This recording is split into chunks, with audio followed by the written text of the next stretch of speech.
Yahobu, Bapak Ibu Pendeta, Sinenge, Majelis dan warga Gereja Amin, ini adalah channel YouTube Sinode Gereja Amin. Karena itu, bagi yang mencintai Gereja Amin, tontonlah, subscribe, like, dan bagikan. Gereja Amin yang tangguh, mandiri, dan peduli. Tuhan Yesus memberkati.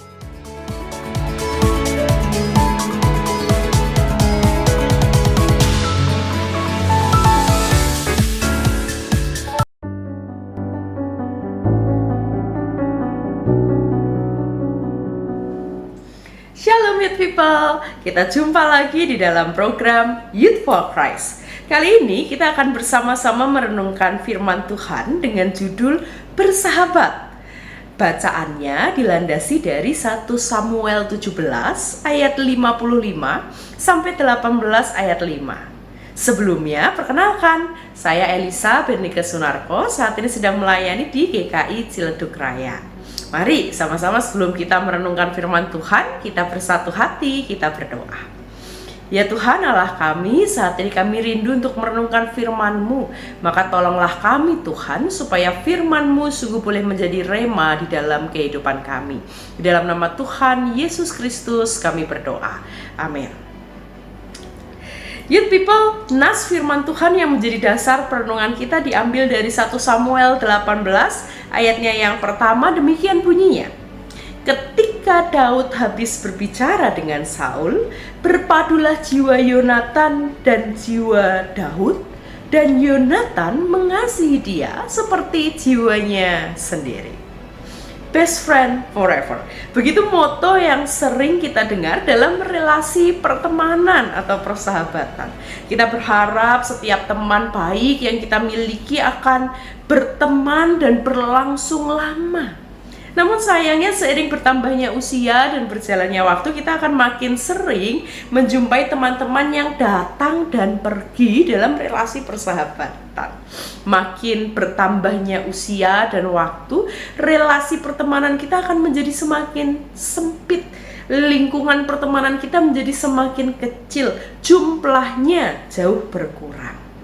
Kenapa? Karena kita tidak lagi fokus pada jumlah yang banyak, tapi kita fokus pada kualitas dari teman-teman yang kita miliki. Teman-teman inilah yang nantinya akan kita sebut sebagai sahabat. Sama seperti yang terjadi antara Daud dan Yonatan. Daud dan Yonatan menjalin relasi persahabatan bukan hanya karena mereka punya hobi atau berasal dari status yang sama, bukan. Yonatan adalah anak dari seorang raja. Sementara Daud waktu itu adalah orang dari kalangan biasa-biasa saja. Mereka bukan berteman karena berasal dari status sosial yang sama.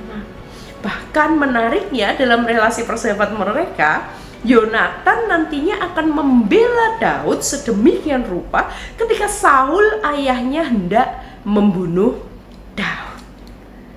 Nah, relasi pertemanan yang terjadi antara Daud dan Yonatan seperti diceritakan dalam 1 Samuel 18 ayat yang pertama tadi, dikatakan berpadulah jiwa Yonatan dan jiwa Daud, dan Daud mengasihinya seperti jiwanya sendiri.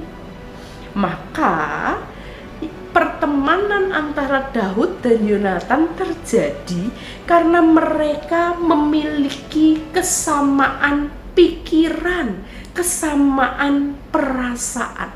Persahabatan ini muncul karena perasaannya terkoneksi. Kalau bahasa gaul kita sekarang, satu frekuensi.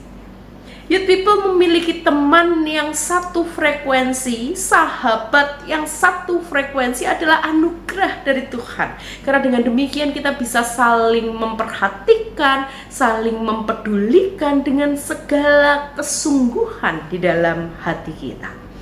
Nah, firman Tuhan hari ini bukan hanya mengajak kita untuk menjadi sahabat, tetapi secara lebih spesifik firman Tuhan mau berbicara kepada kita supaya kita menjadi sahabat seperti Yonatan menjadi sahabat, yaitu menjadi sahabat yang rendah hati dan tulus, mengasihi dengan sepenuh jiwa seperti kita mengasihi diri kita sendiri.